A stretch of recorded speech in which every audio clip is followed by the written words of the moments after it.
In 1943, it was one of our strategic aims to draw as many German forces as possible away from the Russian front and French coastal areas and to contain them on the Italian peninsula while liberating as much of Italy as might be possible with the means at our disposal. As the bulk of our supplies was directed to England for the forthcoming invasion, operations in Italy had to be conducted on an extremely limited scale. Thus it came about that during the winter months, the number of Allied divisions in Italy was greatly reduced. Yet so determined was their effort that they succeeded in holding in Italy a very large number of German divisions during the pre-invasion period. We took it, and the cost in relation to the later advance was not excessive. By its very nature, this success worked bitter hardship upon each individual soldier, calling for the full measure of his courage and devotion. The response of our Fifth Army troops provides an inspiring page in our military history. To these individuals, living and dead, and to those who now continue in their tradition, this picture is dedicated.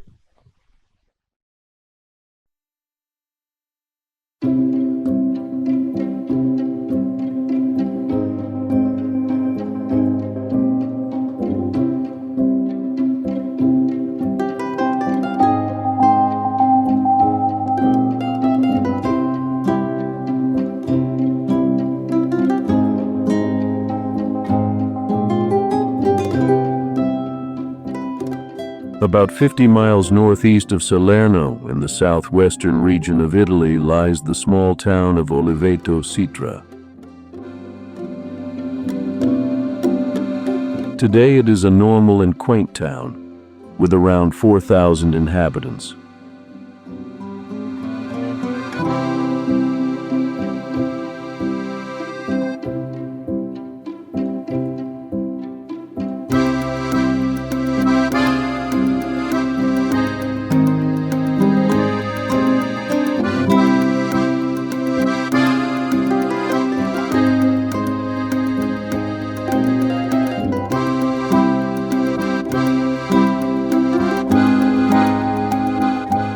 But 80 years ago, this part of the world was witness to an event that would change a young Native American named Ernest Childers for the rest of his life.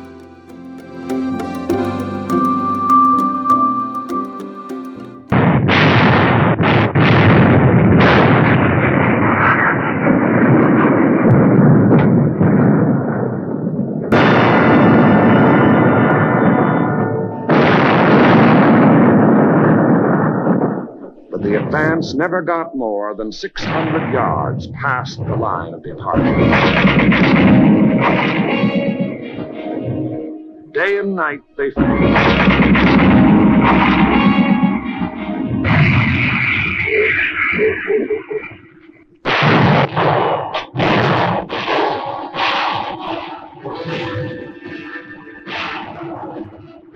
On September 22, 1943, 23-year-old Second Lieutenant Ernest Childers wasn't discouraged. Although it had been raining for days, his men slowly slogged up the hill in the outskirts of town. Their mission was clear: take down 2 machine gun nests hidden in the above buildings that was cutting the unit's advance. Although he had no idea how this day was going to end, Ernest knew that if he didn't take immediate action, more men would die. This was a decision that would change his life forever.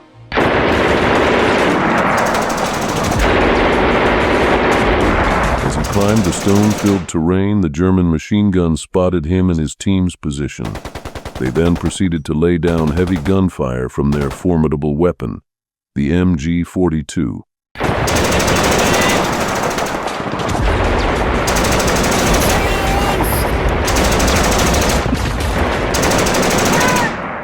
The Germans had a couple of things going for them. First was the simple fact of being on the defense in Italy. As any military theorist will tell you, the defense is the strongest form of warfare, and they had the ability to maximize their advantage. Because second, the Germans could use the terrain of southern Italy, which was a defender's paradise. 3, the Germans had a culture of excellent staff work, which led to very good planning, and they could maximize the use of that terrain. 4, the standard German infantrymen had excellent training and high morale, which was bolstered by Nazi indoctrination. Simply put, the Germans were willing to take the necessary casualties to win. And they were experts at war. They invented modern infantry tactics. To top it all off, they had good weapons, and the linchpin of this was the MG42, which fired about 1,200 rounds a minute, and the 7.92 millimeter round that it shot could go 3 miles and go through any U.S. Army-issued helmet. A ferocious weapon which could throw out just sheer volumes of lead and keep an entire enemy platoon pinned down, which would allow their riflemen to close in for the kill. And in a sense, going up against this gun would be suicide. As the machine gun rounds bounced around them, Childers quickly orders his team to take cover on a stone wall and lay suppressive fire while he tries to breach the building holding the gun. Now you have to understand, most Native Americans in those days were proficient in forests and fields of the Great Plains, or the rivers and seas for the coastal peoples. Childers was no different. He could move through brush as fast as any city kid could peel down the street. Even though we weren't raised on the res, my father made sure we could ride and shoot as he did on Standing Rock in the Dakotas. As Childers is getting closer, he moves out to signal to his men, but new shots ricochet close to him, and they all take cover. There is a sniper in one of the buildings ahead. Childers' team regroups and decides on a plan of action. He then volunteers to remove the threat. Still suffering from an earlier fractured foot, he continues to move in pain up the hill to snuff out the sniper and ready to eliminate the 2 machine gun nests.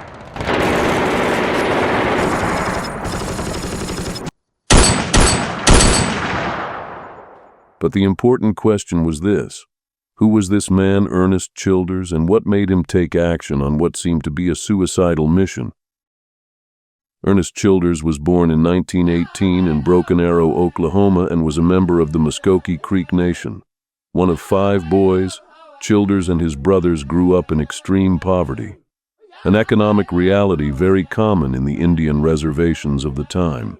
You have to remember, this is turn of the century America. While the big cities are pushing and advancing with factories and organized labor, this was not the case in rural Oklahoma, a state that was mostly run by agricultural business, crafted small goods, and a lot of oil. Aside from the Osage Nation, who found oil on their lands, most reservations remained economically poor, although they were rich culturally with what was needed for their survival. Childers' ancestral people had once inhabited northern Florida, most of Alabama, southern Tennessee, and western Georgia. They fought 2 wars against the U.S. government, one in 1813 and another in 1836 to keep their homeland. But they ultimately lost, and in 1830, most were forcibly removed to what was called then the Indian Territory, known today as Oklahoma. This forced trek will become known as the Trail of Tears. The Trail of Tears and Broken Promises was a genocidal set of policies and actions in United States history.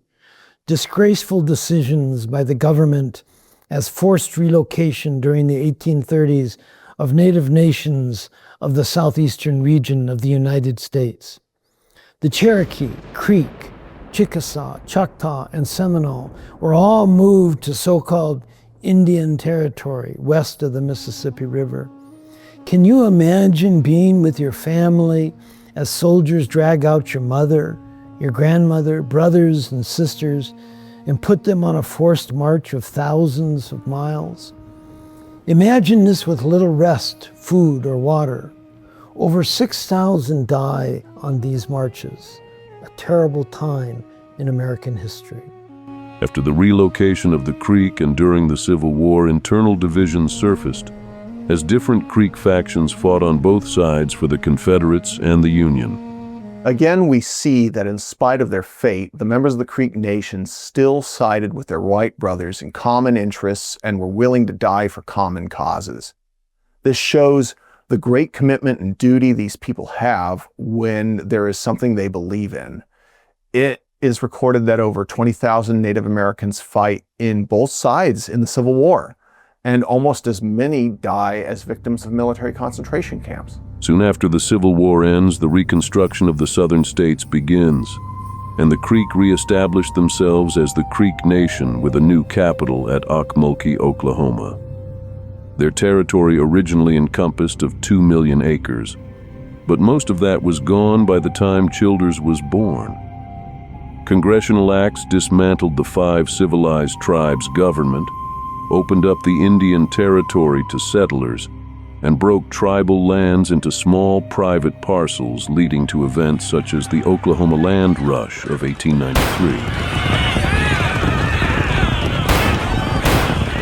Sadly, a neo-colonial imperial war against Native Americans begins after the Civil War, a forced expansion into the West, marked by battles such as disrobe shows and in too many broken treaties by the government.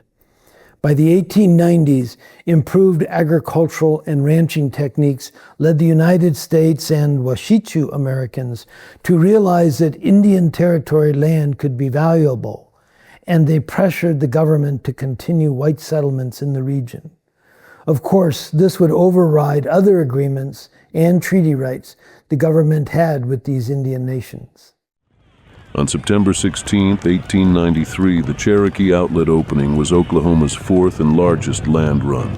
Poor planning and inadequate enforcement by federal agencies made it an even more chaotic than earlier runs, resulting in massive fraud, widespread suffering, chicanery, and a number of deaths.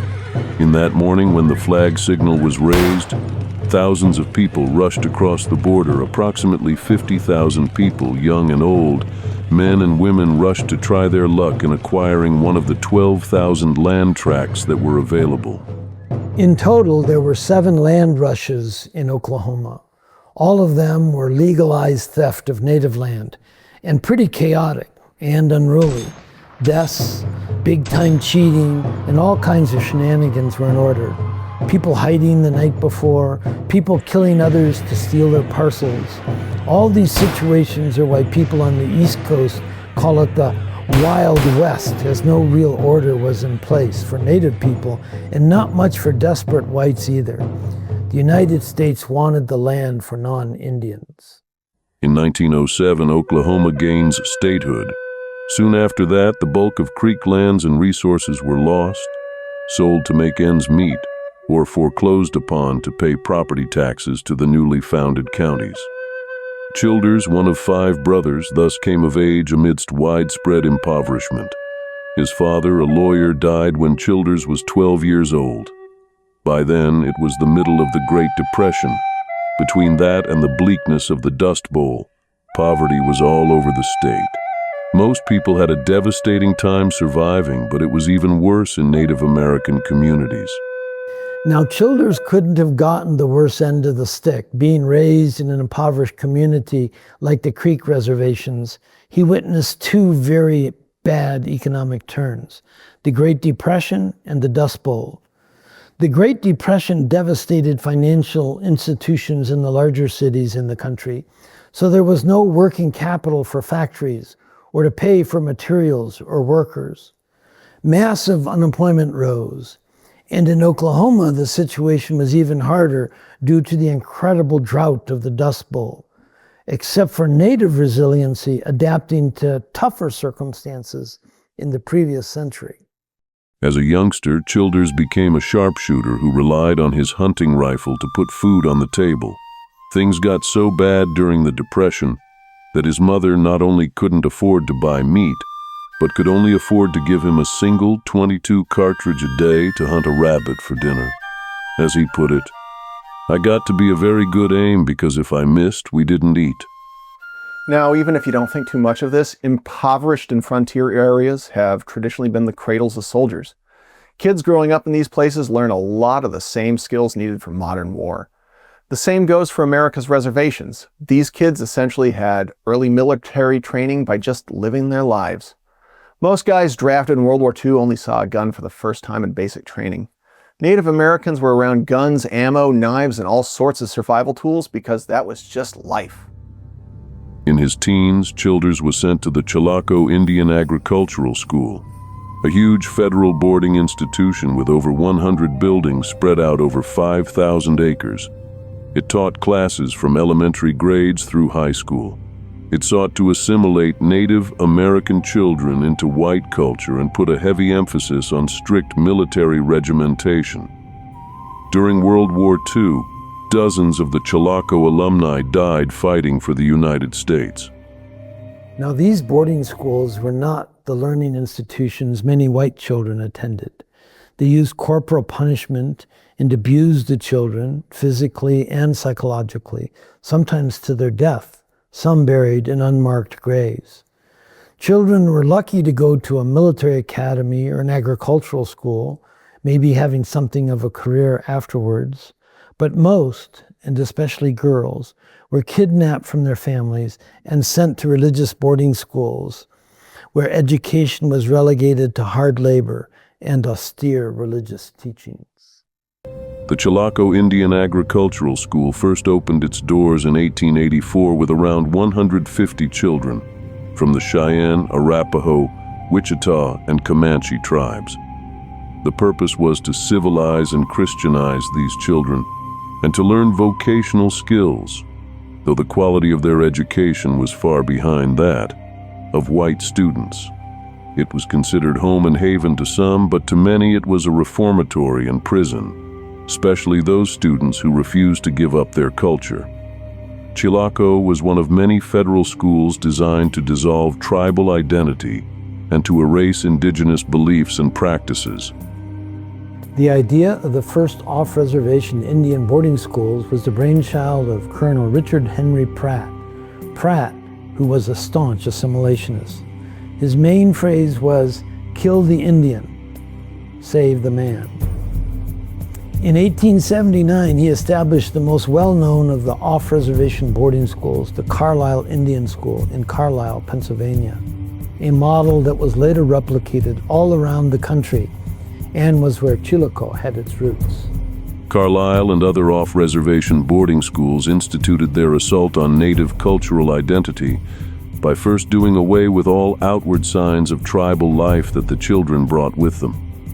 The long braids worn by Indian boys were cut off, and the children were made to wear standard uniforms. The children were given new white names, including surnames, as it was felt this would help them when they inherited property or were needed to keep a census. Traditional native foods were abandoned, forcing students to acquire the food rights of white society, including the use of knives, forks, spoons, napkins, and tablecloths. In addition, students were forbidden to speak their native languages, even to each other.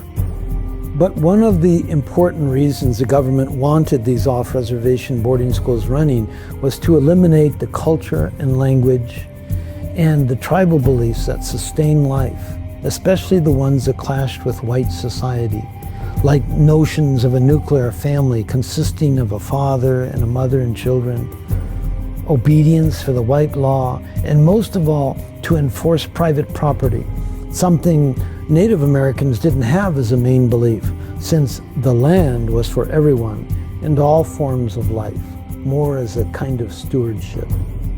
From 1884 until the early 1930s, Chilocco operated according to a template devised by the Carlisle Indian School in Pennsylvania. These large off-reservation schools used rigorous military discipline, stressed instruction in trade work and also including domestic labor, which was actual work. Alumni from these years remember 22 bugle calls a day, government-issue uniforms, scanty meals, inadequate health care, and a paucity of individual attention. But they also remember the bonds of loyalty and love that knit the students together. A typical day at Chilocco would consist of waking up at 5 a.m. for reveille, then get beds made up, brushing of teeth, then 7 a.m. breakfast, followed by class until 12, in which they had dinner, which was lunch at the time, small recreation, then shop class or cooking, sewing if you were a girl. Then at 5 p.m. you would get roll call, and then if there was a lecture at 7 by any one of the faculty, then to bed at 8 and lights out by 9. All this while having a strict military regimen of bugle calls, constant marching and formation, perfect to make obedient servants and citizens. Of course, this heavy regiment and organized life didn't sit well with many students whom had a much less strict life at the reservations. So runaways were a major problem. Of course, if caught, severe corporal punishment wasn't out of the norm. This also became a major concern for the parents in the reservations, who valued a society of respect and recognition, reciprocity, and giving thanks. When Indian police came to take the children for these schools, many families resisted, while some may have gave away orphans or the disabled. Many children became runaways, often encouraged to do so, and many times harbored by families in the reservations. Later in 1928, there was an expose of federal Indian service mismanagement, bringing to light the terrible conditions in these boarding schools. So by the 1930s, some reforms were made, but very little changed for the daily life of the students. Many years of separation from families created deep trauma in many, and mostly the education they received was more vocational than academic. Now, the military nature of these schools also helped in creating a camaraderie or a bond between students in which many times their future decisions were encouraged by their fellow classmates. So as a student at Chilocco in 1937, Childers, by the suggestion of friends who also enlisted, joined a National Guard unit which had been organized at the school. It was also as a means to earn some extra income. Childers graduated from Chilocco in 1940 and decided to stay with the National Guard. By then, rumors of war were in the air. The Nazis had started their lightning wars, or blitzkrieg, and were taking over most of Europe. Of course, in America, a clash with the old continent was on everyone's mind. So by 1940, you have a world that is mostly at war everywhere. Italy has invaded Ethiopia, Northern Africa, and Greece. Germany has overrun Czechoslovakia, Poland, the Netherlands, Belgium, Luxembourg, Denmark, Norway, and France. In East Asia, the Japanese had already invaded China, Vietnam, Cambodia, and Laos, and only Britain and its empire stands alone against the Axis threat. So the US is in a major conundrum. Do they help the British fend off the German wave, or do they sit this one out? On December 8, 1941, one day after the attack of Pearl Harbor, the US enters World War II. This immediately places all Army units into active service. So in turn, Childers was now assigned to the 180th Infantry Regiment, which was part of the 45th Infantry Division. The formation of the 45th Infantry Division was mostly a division formed by National Guard units from Arizona, New Mexico, Colorado, and Oklahoma. Due to most Native American men came from military boarding schools, it was natural for them to later go into the National Guard. Due to this, 20% of the men in the 45th were Native American soldiers, the largest number for a division in the U.S. Army. The 45th Infantry Division was actually very proud of its Native American heritage. So the first insignia of the unit was a Native American symbol, the side swastika, which was a sign of good luck. But of course, the Nazis ruined that. So in 1933, again honoring their Native American roots, they chose the Thunderbird. The colors red and gold and the four sides of the patch represent the 4 states which were originally settled by Spain. It's an insignia still used by the 45th today. Spiritual power and icons like the Thunderbird were mystical beings of Native American folklore, of power, protection, and strength, religiosity, and sacred practices. White religious leaders and government officials saw the Thunderbird as the most powerful of all spirits, alluding that it could transform into human forms. Being able to control the weather and the thunder makes it a formidable creature in the white's eyes, and of course, a worthy symbol for any military unit. We now know this as cultural appropriation, with little real understanding of the sacred relations of these forces, even though their intention was good in using it. It is estimated that during World War II, more than 44,000 Native Americans joined the U.S. Armed Forces. Many Native American men considered being drafted an insult and chose to enlist before they could receive a draft card. Countless more attempted to enlist, but were rejected due to health issues as a result of the poverty in which many of them lived in. It is estimated that around 2,000 Native American soldiers from 50 tribes were in the 45th with Childers. Unlike African Americans during World War II, Native Americans were not segregated by race and were included in other units with white soldiers. So, a curious thing about the U.S. in World War II was the latent racism in the military. Although the top brass had no issues with the commitment and bravery of African American soldiers, they had a long record of service going back to the Civil War. Faced with the task of building an effective fighting force out of draftees from the entire country, including the highly segregated South, top brass feared it would bring down morale if African Americans were integrated. Many African American units would serve valiantly in the war and achieve great success in most theaters. Their contributions would help bring about full desegregation of the U.S. military in 1948, proving to be an important step in the advancement of civil rights in the following decades. Childers, now a sergeant, is then shipped with his men to basic training in preparation for the war, to Fort Sill, Oklahoma.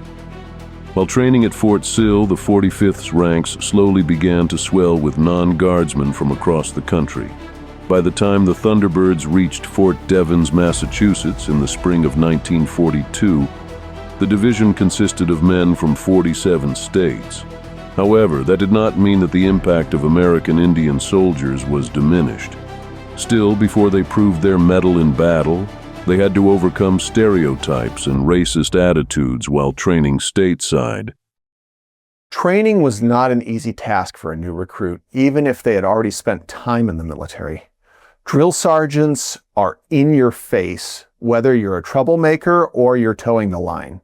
It was Roman rules, so if one soldier in your group made a mistake, you and the whole platoon would suffer. Drill sergeants would deliberately try to provoke soldiers, insulting them, just in the hopes that the soldier would physically react. And if they did, they would be physically beaten by the sergeants. This is actually no longer allowed in the modern U.S. military, and this practice is actually what set basic training in World War II apart from other eras in U.S. history. However, where basic training then was common with basic training now is the emphasis on physical conditioning, weapons use, and drilling and marching. After the division left Fort Sill to train at Camp Barkley near Abilene, Texas, the Native Americans serving with the Thunderbirds attracted little notice. However, in cities of the East Coast, the Native American soldiers were met with trepidation by the local community. The general perceptions of Native Americans were formed through pop culture representations in the movies and dime store novels. However, rather than shrink from view, the Native Americans took the opportunity to educate the public about indigenous culture and put to rest the notions that they were bloodthirsty savages. In order to spread a bit of their culture, the Native American soldiers started performing song and dances for schools, Boy Scout troop, and churches. This did help change the perception of the American Indian to many of the population. Before the members of the 45th left for Sicily in 1942, the dancers had performed for around 400,000 people, which in turn gave many Americans a newfound respect for these soldiers. On the night before they embarked for Europe, an artillery officer organized a war dance in front of an enormous roaring fire, where many Native American soldiers partook in the dance. An officer who was observing the ceremony commented, "He'd hate to be the German that confronted those boys." Now, while these Native American soldiers were very good at cultural issues, the Army soon found out that they were also very good soldiers. High brass in the Pentagon once mentioned a soldier named Chauncey Matlock from the Pawnee Nation as probably one of the best bayonet instructors they had ever seen. The first test that Childers and his division had to try was Operation Husky, also known as the Invasion of Sicily.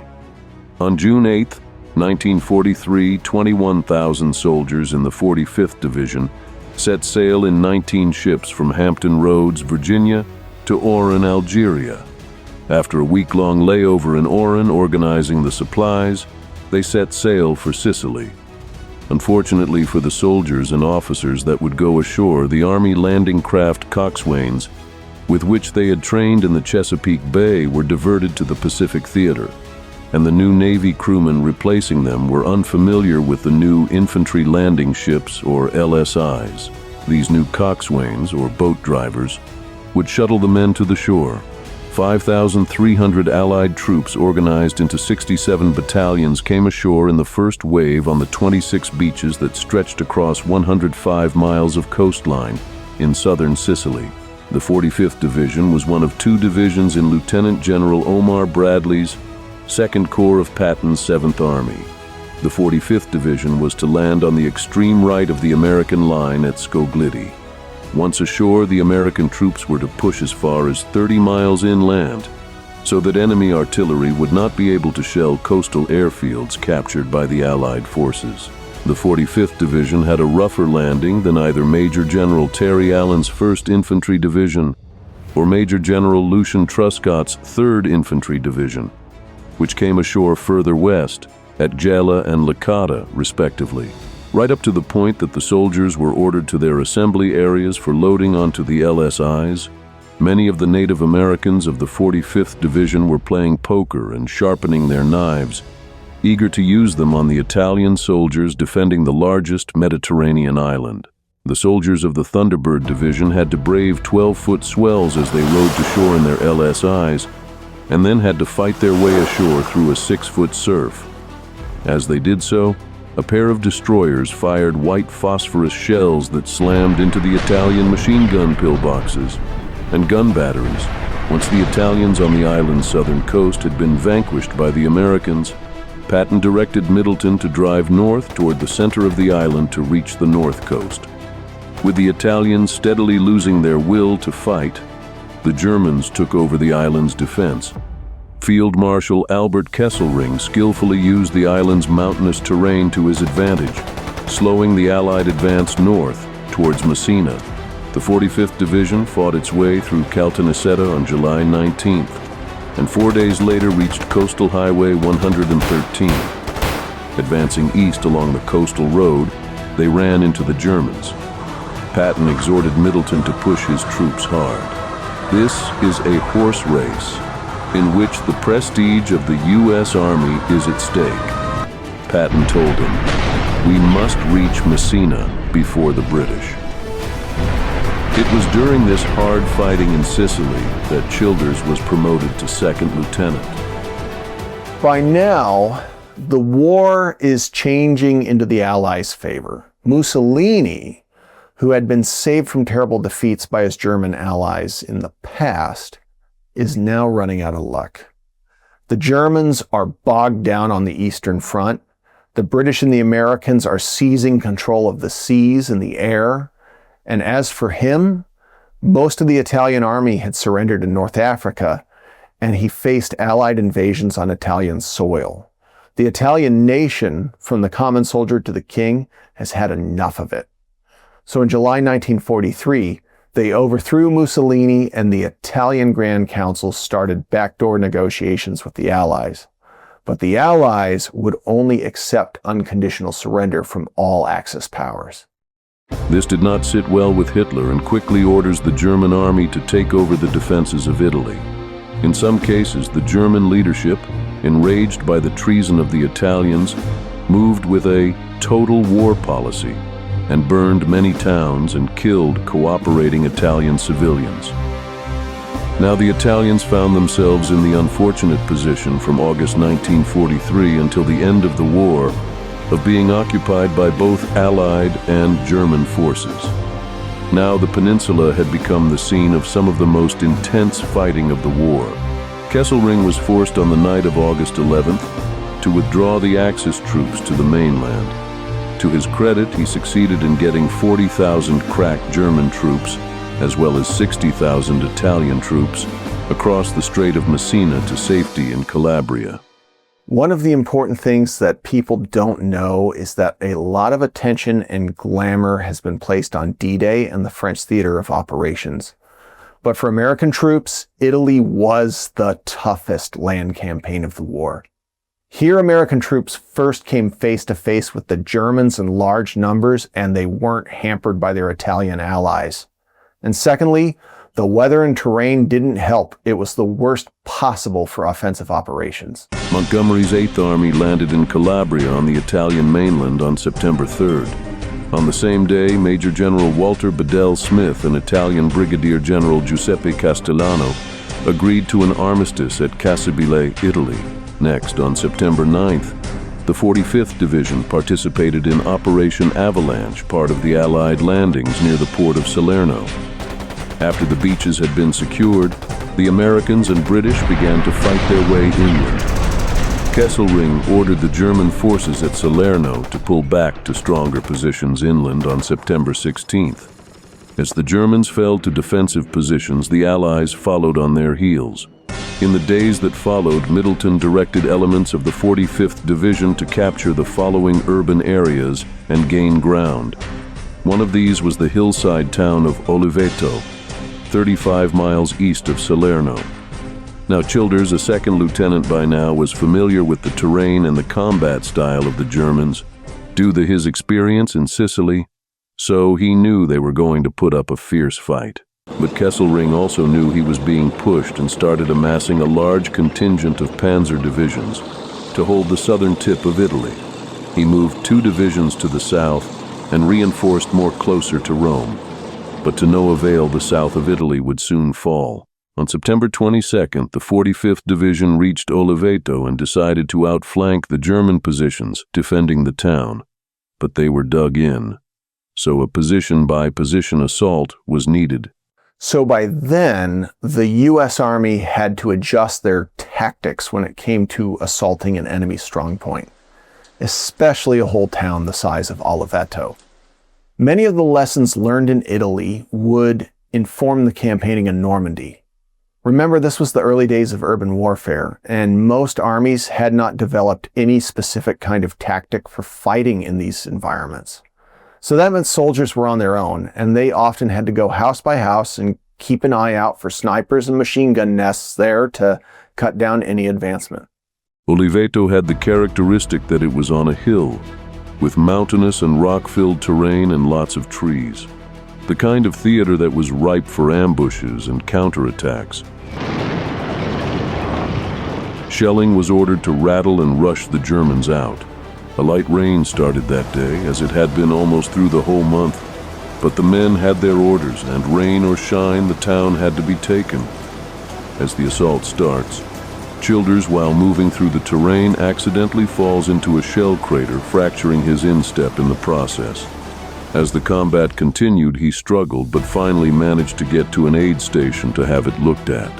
It was not uncommon for a soldier to have not only combat wounds, but also the typical injuries one would get while hiking. Broken bones, twisted ankles, fractured knees were all of the many problems these men faced. Also put into effect that most city boys have never been to the country in their lives. Then suddenly at 19 or 20, you have a gun and you have to rush up a hill. Never mind a bullet, a rock can send you to the hospital. As soon as Childers reached the aid station, it was hit by mortar fire, which not only destroyed the location, but also killed the doctor on duty. Childers decided to continue to go without care for the remainder of the day. Loaded down with their 60-pound packs, Childers and his men worked their way up the rough terrain toward the buildings. As they move up, they were quickly pinned down by the heavy machine gun fire laid down by an MG-42, also known as Hitler's buzzsaw. This gun was the main reason of so many casualties of the war, and now it was stopping their advance into the town.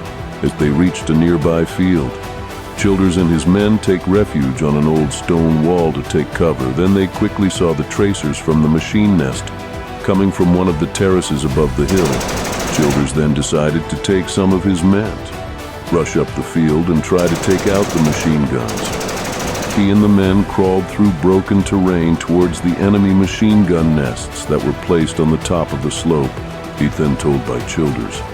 I crawled back and told my men to lay down a base of fire over me. You see, I had to crawl because of my broken ankle. But I couldn't tell them that was why I was crawling. In these defensive positions, the Germans knew they were outnumbered, and because of this, they always secured snipers in high positions, not only to ward off any advancing troops, but to turn them into sitting troops. They knew the fear a sniper could induce in an advancing force, so they made sure they had one in every detachment. Using dips and rocks in the ground for cover and concealment, Childers braved the fire of 2 German snipers as he limped and crawled his way to the nearest house. As soon as he saw where the sniper fire was coming, he took cover and decided to take his shot. Most native men back then were good hunters, and all the training that he had as a kid trying to save bullets made him an excellent marksman. He could shoot a rabbit at 200 yards, so a German sniper was a much larger target, as well as an enemy. Childers aims and the first shot is missed, but the second hits his target. The sniper slumps over and Childers gives the signal to his men to lay down cover fire. Childers then moves as fast as he can over the rocks and dirt to finally approach the house where the first machine gun nest was laid. Childers then stands and goes around the corner of a stone walkway. He can hear the buzz and muzzle flashes of the MG going on. His heart is pounding out of his chest. He takes a deep breath and rushes through the back. With a spray of bullets, he eliminates the 2 men operating the machine gun. He then comes out to signal to his men to move forward. Suddenly, zings of rounds hit the stones of a house they were approaching. Another sniper was carefully positioned ahead to stop their advance. Now, having to face one sniper on an assault was one thing, but having 2 was a major issue. It was clear that the Germans wanted to keep Oliveto bad, as it helped keep the Allies penned in at Salerno. Oliveto's fall would compromise the entire German line and give the Allies access to multiple valleys for advance. They could go around the German lines further to the west and cut off German troops further south. The Germans had to throw everything they had at the Americans. Now Childers sees this and orders his men to lay fire on the building where the second sniper was. His plan was to eagle-eye the sniper's position when he returned fire. Childers saw the muzzle flash of the sniper's rifle and took quick aim. In a lucky moment, the sniper comes to aim and then Childers shoots the second sniper on the spot. The rain starts falling harder now, creating even more mud and making things difficult for the men making the assault. By now it is late afternoon and the whole of the battalion is moving upwards into the town. But some yards up the hill in another building, the second machine gun nest is still cutting men down. Childers, now low on ammunition, decides to grab some rounded rocks that look like grenades and puts a couple in his shirt's chest pocket and continues to move upwards as his men lay down cover fire. By now his ankle is almost swollen and the pain is starting to get to him. Hungry, tired, wet, and now in pain, Childers figures at least he's still alive. Finally, he manages to make it up the street to the second house where the machine gun nest was hidden. Now this was a handy trick that Childers probably used during hunting in the wilderness. Throwing rocks at your target or prey would make it move and place it in a position you could use to shoot it. Remember, he only had 1 bullet to hunt for his food, but he could use all the rocks he wanted. Really, though, these were mere tricks or tactics. It was the ability to fight without fear and utilize knowledge of the ancestors to fight for the people that made native warriors like Childers so effective. The tired Germans are heavily defending their position as the American soldiers down the street lay as much fire at them as possible. This helps Childers get as close to them as possible. When he sees the right moment, Childers lobs the stones towards the machine gun operators. The Germans, in the confusion, thinking the rocks were grenades, rush out of the house into the open where Childers shot 1 dead and one of his men killed the other one. Now, Any normal person at this stage would have given up, pled exhaustion, and just taken a moment to enjoy the success. I mean, he just single-handedly took on 2 machine gun nests and 2 snipers. But this was war, and you didn't have time to have a beer and celebrate. You had to move up and secure that position. Now Childers at this point could have stopped, but he knew there were reports coming in that mortar fire was incoming on their location and was stopping the advance. He quickly sent down one of the men to see if there was any information of its position. As soon as the location was discovered, Childers and his men moved forward with the same tactics to see if they could flush out the mortar nest. While Childers was rushing up, gunfire killed one of the mortar operators, and the second one, seeing all the Americans coming up the hill, decided to take his chances and surrender. Childers commented, "The German must have been watching the action, because when he came out toward me, I was on my knees training my .30 caliber carbine on him. I was yelling to one of my men, 'Take him prisoner.' My sergeant yelled back, 'Shoot the bastard.' I yelled, 'I can't, I'm out of ammunition.' My body was wet with sweat since the German was fully armed and I was holding an empty rifle on him." Interestingly enough, that mortar operator that surrendered was one of the few Germans that survived that day.